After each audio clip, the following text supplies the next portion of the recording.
Mísseis e drones kamikaze continuam a cair em várias cidades ucranianas. Moscovo e Teherão negam o uso de aparelhos não tripulados de fabrico iraniano. Primeira-ministra britânica Liz Truss enfrenta pressão crescente para se demitir. António Guterres visita a Índia e destaca o papel do país asiático para o desenvolvimento sustentável do planeta.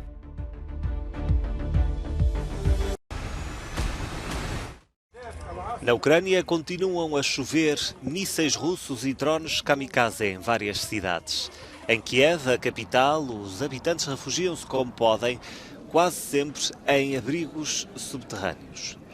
Este homem diz que, como houve um ataque aéreo e, de acordo com as regras da empresa em que trabalha, teve de descer por motivos de segurança e que está num abrigo subterrâneo há cerca de 3 horas.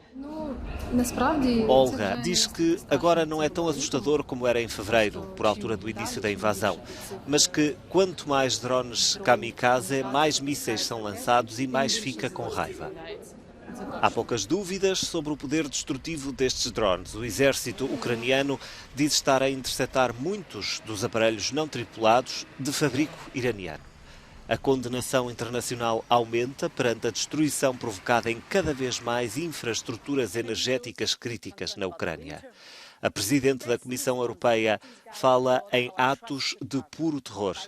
Ursula von der Leyen disse que os ataques dirigidos às infraestruturas civis têm o objetivo claro de privar homens, mulheres e crianças do acesso à água, à eletricidade e ao aquecimento, agora que o inverno está a chegar. Acrescentou que são atos de puro terror. A União Europeia prevê impor sanções a 3 altos comandantes militares iranianos e à empresa que desenvolve os drones. Um sinal de que os ministros europeus não compram a versão de Teherão, que nega ter fornecido à Rússia os aparelhos.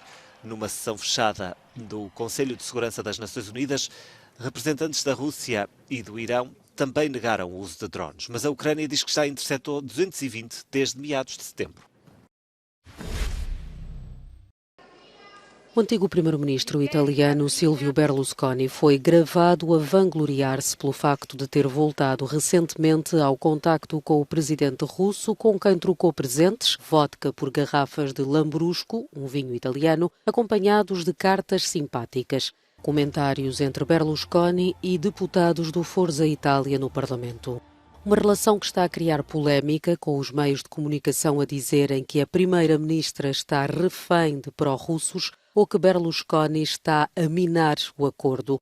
Uma notícia que surge quando a coligação conservadora liderada por Giorgia Meloni, que tem apoiado a Ucrânia na incursão russa, trabalha na nova composição do governo, com o partido de Berlusconi a bater-se por pastas como a dos negócios estrangeiros. No final da última campanha eleitoral, Berlusconi tentava justificar a invasão russa, dizendo que Putin tinha sido forçado por separatistas pró-Moscovo na região do Donbass. Até quando é que Liz Truss vai resistir à pressão? Para muitos, é uma questão de tempo até a primeira-ministra britânica deixar Downing Street. Mas contra ventos e marés tenta resistir. Esta quarta-feira enfrentou uma chuva de críticas da oposição no Parlamento depois de fazer marcha atrás nos planos para a economia. Corte de impostos de 45 mil milhões, fora. Corte de impostos sobre as empresas, fora. Sobre taxa mínima de IRS, fora. Teto máximo para a eletricidade durante 2 anos, fora.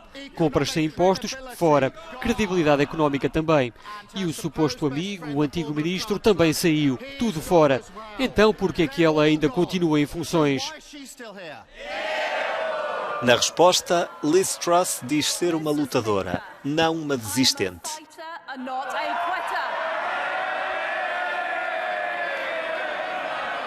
Alega que agiu em nome do interesse nacional para garantir a estabilidade económica. Já Suella Braverman optou por se demitir também esta quarta-feira. Mas não sem antes enviar uma carta com críticas veladas a Truss. A ministra do Interior disse que o trabalho do governo depende das pessoas aceitarem as responsabilidades pelos erros e que assobiar para o lado não é política séria.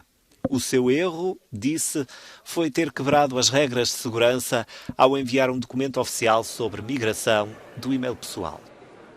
Mais um revés para a primeira-ministra britânica a somar às denúncias de deputados do Partido Conservador. Alegam ter sido coagidos por colegas a votar ao lado do Executivo esta quarta-feira para chumbar uma proposta de lei trabalhista. Pretendia impor restrições ao uso da técnica de fratura hidráulica no Reino Unido. O governo britânico está sob fogo cerrado devido à gestão do caso do cidadão chinês agredido no consulado do país asiático em Manchester. Para a oposição, a reprimenda à representação diplomática chinesa está longe de ser suficiente e exige-se mão forte do executivo de Liz Truss. O governo deve dizer categoricamente que qualquer envolvido neste episódio não é bem-vindo aqui. Se for o próprio cônsul, deve ir embora. E é imperativo falar com o embaixador. Isto é fundamental. Falar com o embaixador e exigir um pedido de desculpas. Estas pessoas são persona não grata e têm de ir para casa. Nunca iremos tolerar isto em solo britânico. Já Bob Chan nunca pensou viver uma situação destas quando trocou Hong Kong pelo Reino Unido. É perturbante. Este incidente reflete o desrespeito pela lei dos funcionários do Consulado da China. Acredito que o Reino Unido é um lugar seguro, com liberdade de expressão. É inimaginável que uma pessoa possa ser arrastada para um consulado e agredida em plena luz do dia. É chocante. Não devia acontecer.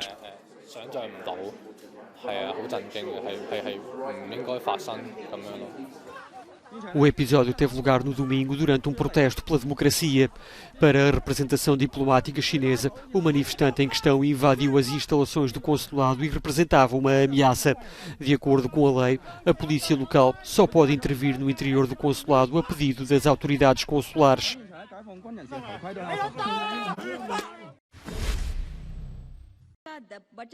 O futuro do planeta passa pela Índia.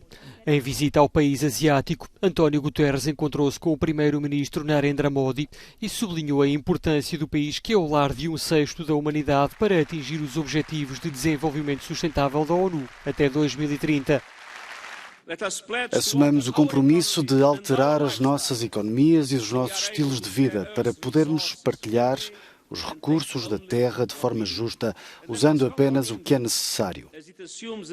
Contamos com a Índia para assumir a presidência do G20, rumo a uma nova era de sustentabilidade, de acordo com a sua cultura, a sua história e as suas tradições. Na agenda de Guterres está ainda uma visita à primeira aldeia do país inteiramente alimentada por energia solar. Um oásis num país onde a poluição é um grave problema, particularmente nas grandes cidades, e onde o acesso à água potável e saneamento básico são ainda uma miragem para uma grande parte da população. As autoridades peruanas estão a investigar os casos de várias pessoas encontradas mortas nas ruas da cidade de Huánuco. No espaço de uma semana, pelo menos 21 pessoas morreram por causa de uma alegada intoxicação com álcool adulterado.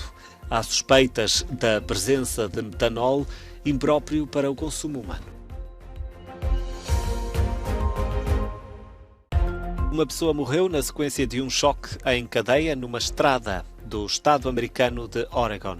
As autoridades dizem que o acidente desta quarta-feira envolveu cerca de 60 veículos e 20 pesados, provocando longas filas. Suspeita-se que o nevoeiro intenso tenha estado na origem do incidente.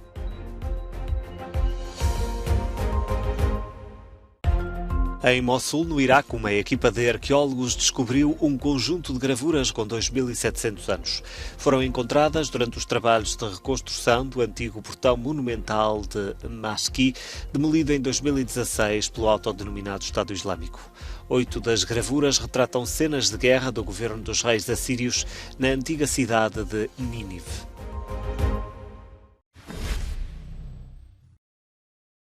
A Igreja de São Nicolau, na província turca de Demre, em Antália, promete atrair muitos turistas. Arqueólogos dizem ter encontrado em escavações no interior o lugar exato da sepultura do homem que inspirou a criação do Pai Natal.